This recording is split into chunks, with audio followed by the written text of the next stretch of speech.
inaayos nila yung mga pamilya at kung saan sila pwede tumira na mas maayos. Yun ang ginagawa nila ngayon. Bukod sa Cotabato City, may iba pa kayong nasisilip na lugar na under flood? Well, there were some reports previously in some other regions. Okay. Yes, Sultan Kudaratan, of course, minimal lang ang in Sultan Kudarat at saka yung South Cotabato and North Cotabato. Of course, there were some Cotabato City and one barangay in Jensen. May casualty ba tayo dito? Yung magkapatid, no? Magkapatid, Oo, yun lang yung mga reported so far. Okay. Asik, maraming salamat po at magtulungan po tayo dyan.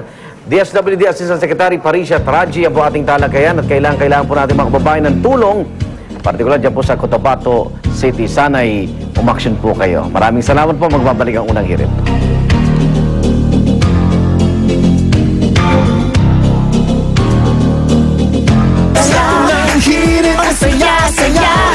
Hindi porket sikat ay masarap. Subukan at tikman nang malaman ang kaibahan. Select Soy Sauce. Toyo pa lang, ulam na. Saan ka pa? Manufactured and distributed by Essential Manufacturing. Pa silang sorpresa para sa atin. Go, Monica and Arn. Si Monica meron ng doll. Kumukha niya. Talaga, gumawa na siya. Good job, Mon. Hi guys, good morning. Actually, hindi ko pa sila masyadong kamukha. Bilang ang hirap ko daw gawin. Hirap magayahin ng mukha ko.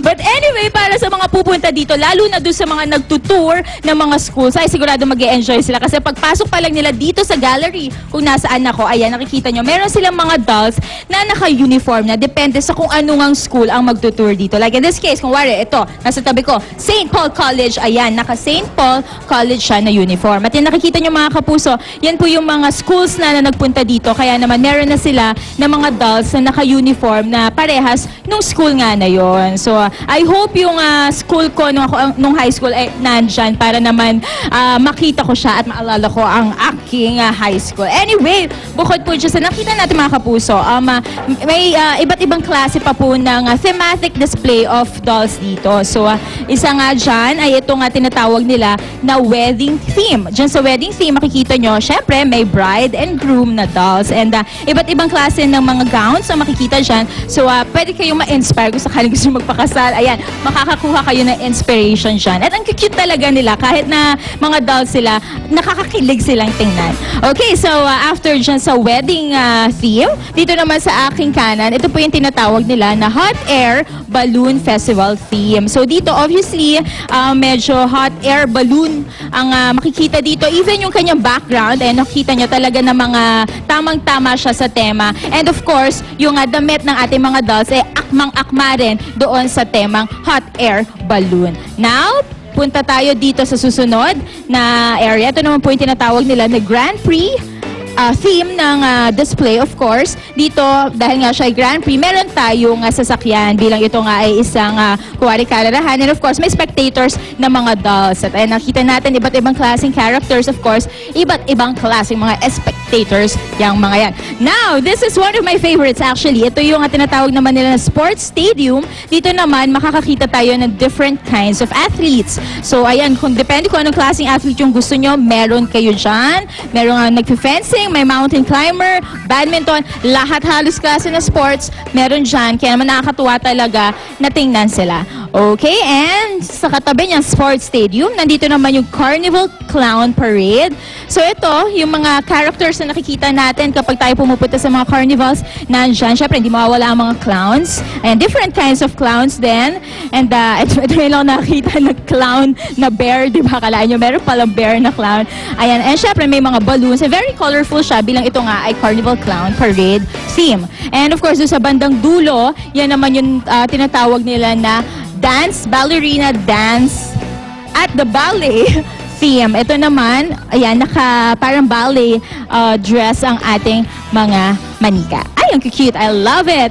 Now, para sa mga kids na pupunta dito, mga kapuso, bukod sa pinakita kasi natin kanina, di ba, meron tayong dress your own doll area. Ito naman, dito sa kinakatayuan ko, ito po yung create your own doll. So, dito naman, pinagkaiba niya, bukod sa pwede ka mamili ng damit na ilalagay mo sa yung doll, pwede mo daw palitan ang kanyang ulo. So, depende kung anong gusto mong hairstyle niya. Kung gusto mo kulot or gusto mo tuwid, ayan, pwede kayong gumawa dito. And pwede rin, even yung kanyang shoes, ayan, pwede kayong mamili. And kapag nagustuhan niyo yung sarili nyong gawa, yung sarili nyong design, pwede nyo daw bilhin for 200 to 250 pesos bawat isa. And now, alam mo, Arn, kanina pa ako aliw na aliw sa'yo bilang ang cute-cute niyang hat mo. May bulaklak pa talaga bagay sa'yo. Gumagawa kami ng dal dito eh. Gumagawa ka rin ng dal. And now, paano doon sa mga kapuso natin na gustong pumunta dito? Arn, ano ba yung kailangan nilang tandaan? Ay, nga pala mga kapuso, kung gusto nyo mag-tour dito sa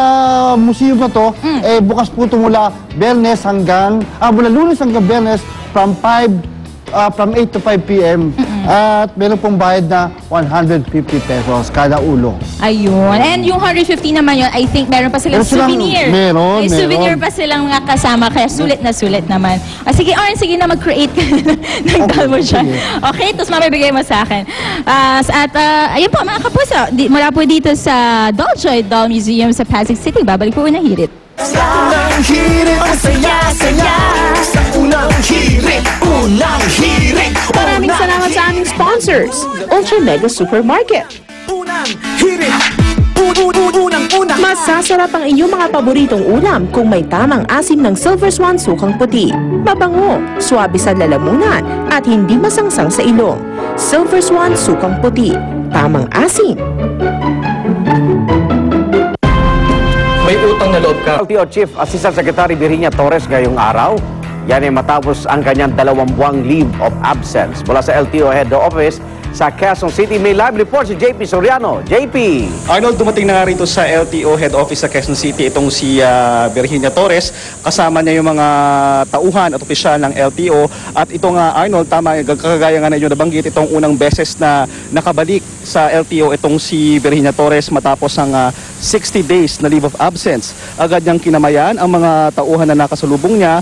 Ang ilan pa nga, Arnold, yung nakita natin napatakbo nang makita itong si Torres dito sa LTO sa kanyang pagbabalik. Ayon kay Torres, nagagalak daw siyang makabalik at makapagtrabaho muli bilang hepe ng LTO at bukas daw siya sa mga kritisismo at mga investigasyon na maaaring gawin sa kanya. Pero Arnold, naging matipid itong si Torres sa pagsagot sa ilan pang mga mas seryosong akusasyon sa kanya. Matatanda ang nag-leave si Torres sa LTO matapos umanong di niya maaksyonan ng maayos ang gusot sa pagitan ng nag-aaway o nag-aagawang may-ari ng Stratcom, ang IT provider ng LTO.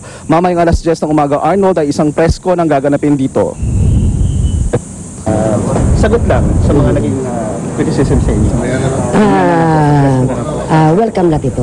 Welcome na ito. Arnold, sa ngayon, dumalo itong si Torres sa isang flag raising ceremony kasama nga yung mga staff ng LTO at wala naman tayo napansin na anumang resistance mula sa mga tauhan ng LTO. Arnold? Maraming salamat, JP Soriano. Alright mga kapuso, narito muli ang listahan ng mga eskwelahan na walang pasok ngayong araw. Para sa mga panghapon po ang pasok sa klase. Sa Malabon, suspendido ang klase sa Dampalit Elementary School Main at Unit 1, Panghulo Elementary School Unit 1, Panghulo National High School, Tonsuya Elementary School at Muzon Elementary School. At sa Valenzuela City rin po, walang pasok sa Pinalangad Elementary School, Pio Valenzuela Elementary School, Polo National High School, Coloong Elementary School, Isla Elementary School, A. Beato Elementary School, Wawang Pulo Elementary School, Pasolo Elementary School, Dalandan National High School, Tagalag Elementary School, PR Santiago o PR San Diego Elementary School at A. Fernando Elementary School. Wala hong pasok.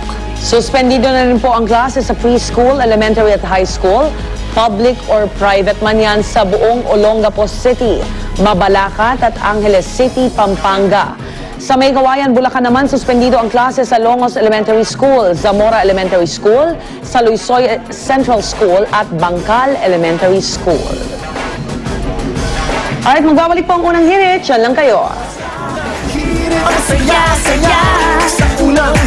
Arnold Ravio would like to thank Doctors Elmer of Sonyari Salon, Dr. Raquel David of Ardere Skin and Body Clinic, Thailand, Dr. Cristobal C, Magno Optical. Susie Abrera would like to thank Maldita, Vogue Visage Salon, Michelle's Jewelry, Revlon, Bello Medical Group, Miss 60 Eyewear.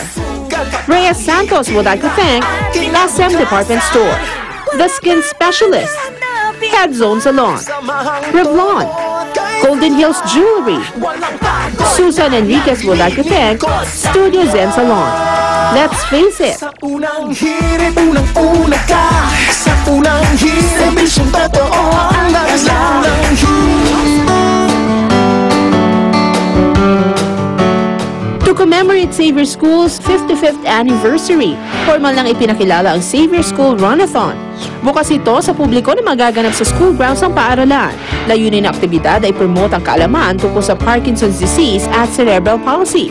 Ilan sa proceeds ng Runathon ay mapupunta sa Xavier Education Trust Fund at Gawad Kalinga, isang organisasyong tumutulong sa pagkakaroon ng livelihood ng mga kapuspalad. Sa July 10 ito gaganapin at tinatayang mahigit sa 2,000 runners ang sasali. Importante kapalago ng mga kababayan nating OFW sa kanilang kinikita sa ibang bansa.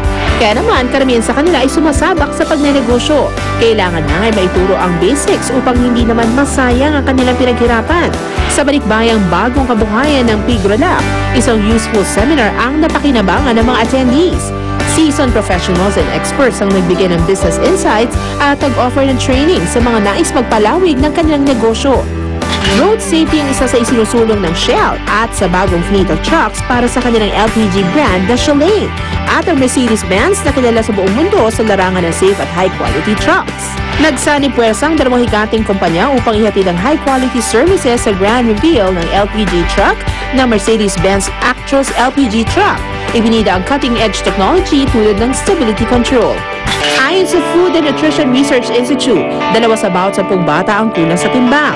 Sa forum na pinangunahan ng ProMill Peaceful Goal, binigyan din ng mga eksperto kabilang si Dr. Quevedo mula sa Venezuela ang importansya ng nutrisyon.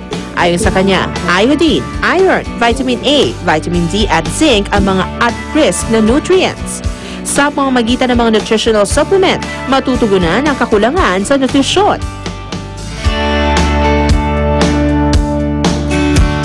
I'm hungry. Me too! Gusto ko lang super crispy fried chicken ni Mom. Oh yes! Super duper crispy yummy! Super duper crispy!